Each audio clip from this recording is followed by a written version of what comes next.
Welcome to our module 9. In this video exercise we're looking to learn some printing techniques. Now here we have a huge data set from column A to column H, and it comes down to row 101.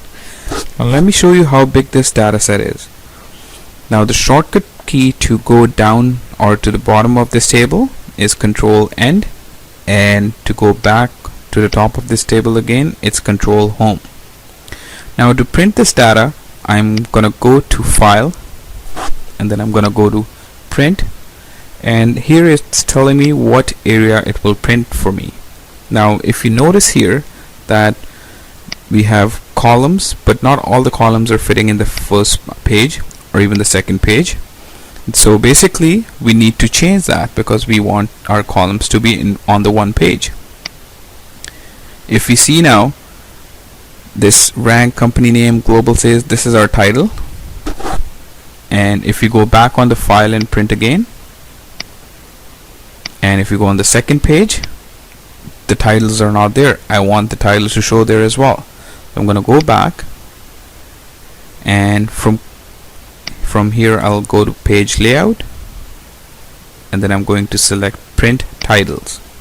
Now in this option we have rows we want to show on every page, or columns we want to show on every page, but this one we are just using our rows because we have titles for that. I'm going to select this row 1 and I'm going to press OK. Now the width of this page, basically we have to define, do we want to define it on one page, two page? Remember we said we want all the columns on to be one page. And then height, obviously we have a lot of data here as it's going down to 101 row, so it's not going to be enough for one page to cover everything. So what we'll do, we'll go on to the second page. Now these are the printing techniques. Now to select the printing area, we'll use Control Shift and right arrow key, and to cover all columns we will use Control Shift and down arrow key. So basically first we selected our row, and then we selected all the columns. Now if you go on print area, it says set print area, so I'm gonna click that. It is set now to print, so I'm going back on print.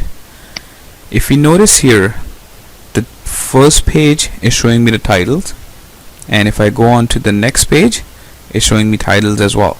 Because I noticed that I want all this data to be in two pages, that's why you cannot see the whole data very easily, but you can choose 3 pages, then you have more space to print it on 3 pages. Now this is basically how you can print. We'll see you in the next video.